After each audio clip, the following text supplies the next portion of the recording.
Hello everybody. Thank you again for watching. On today's episode, we're going to talk about my favorite baseball diamonds. Ultimately, because of the nostalgia of the Rogers Center and the Sky Dome, that is my number one place because it's where my boys play. So massive. Obviously, when that place is cooking, it's the loudest thing you've ever experienced. Game 5, that Jose Bautista bat flip home run, my ears are still ringing.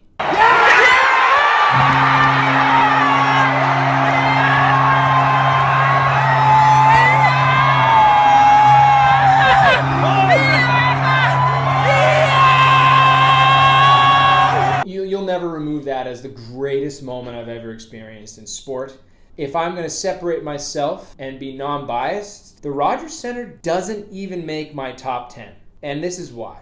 It's a turf field. When you get a chance to go to other diamonds and have the smell of a real grass field in front of you, baseball sounds different. It smells different. There are a lot of diamonds that I really enjoyed watching a baseball game. Top 5. Number 5. Target Field in Minnesota. Funny story, I made some friends with the bartenders there, and there's this bar that's in left field. It looks over into the diamond, and there's nothing kind of in the way. Jose Bautista hits a rocket straight into where that bar is. Obviously didn't think anything of it at the time, but at the 7th inning, I went around to go get a beer because this bartender was like, "Hey man, come on back, I'll get you a cheap one." And he says, "Dude, Jessica," I don't know if that was her name, "Jessica got hit in the face with a line drive and had to go to the hospital. I really hope they're putting up some fencing."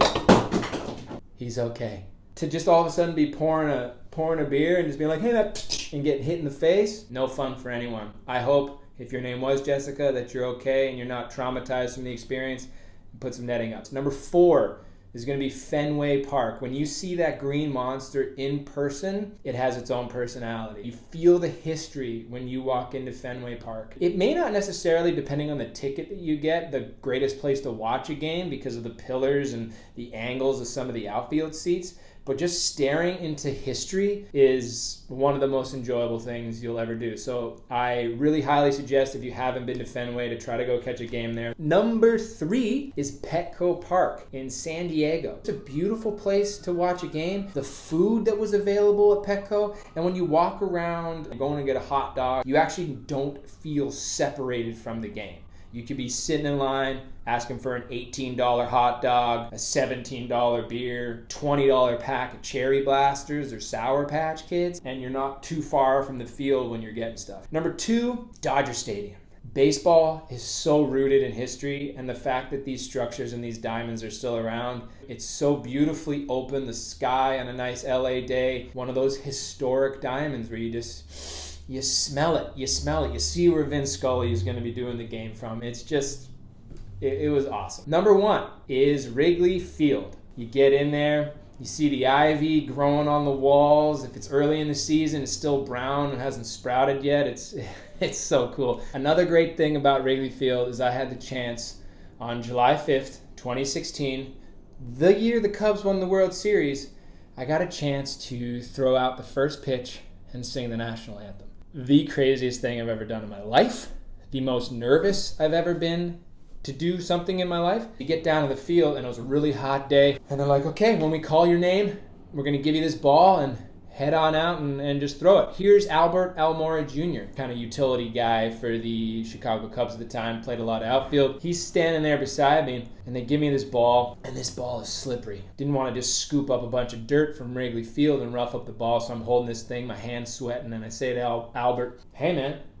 I'm going to bring it." And he's like, "Okay." And I'm like, "No, but I'm really going to bring it." And he's like, "Okay." I walk out to the mound, my hand is sweating, so I'm like, I gotta feel the seam, so I throw him a 2-seamer. It cuts, short hops him, bounces back to the backstop, almost hits the cameraman. He looks at me like, "Whoa," picks up the ball, it's all scuffed, he gives it to me and he says, "You really brought it." I was like, "I told you I was gonna." Then it was time to sing the national anthem. Everyone's in the stadium. There's 44,000 people. Here's your microphone. Head out to that spot. When they call your name, turn around and start singing. I didn't want to be the Canadian that messed up the national anthem on July 5th weekend. I get singing this thing, and my hand won't stop shaking. I even at one point tried to double hand the microphone, and then that just kind of looked stupid, so I didn't drop my hand. When the footage finally came back, thank goodness they panned to like an American flag blowing and all the fans like, supporting, and it wasn't an embarrassment, but it was the most nervous I'd ever been for anything. Right after the anthem was done, beeline it, just blinders on, straight for my squad of people. Meanwhile, Joe Madden is on his way, walking to me, hand stretched, and I ghosted him. Joe Madden was the coach of the Cubs at that time. I just ghosted him. Apparently it looked like this. I just walked, just right by Joe, and I go to my dad and my brother. I'm like, can you believe that just happened? The Cubs media guy comes over to me and says, hey man, Joe wants to meet you. And I was like, Joe Madden? Joe Madden? Joe Madden? Joe Madden. So of course I walk over and here he is, and I shake his hand. He's like, hey man, great job. Really sounded really nice. Nice to meet you. I saw your show. I really liked it. I saw your show when it opened on Broadway. And at that point, I didn't have the heart to tell him that I wasn't the dude on Broadway. But hey, Andrew Reynolds, if you're out there, Joe Madden's a fan. It was an unreal experience, one I will cherish forever. Oh. He's okay. Thank you, everyone. That's episode 3. Please, any questions, comments, feel free to land them down there. I'll try to answer them in an episode, and let's just keep this dialogue going. Jays are looking good. I'm feeling good. I hope you're feeling good. And again, thanks for watching Bondy on Baseball.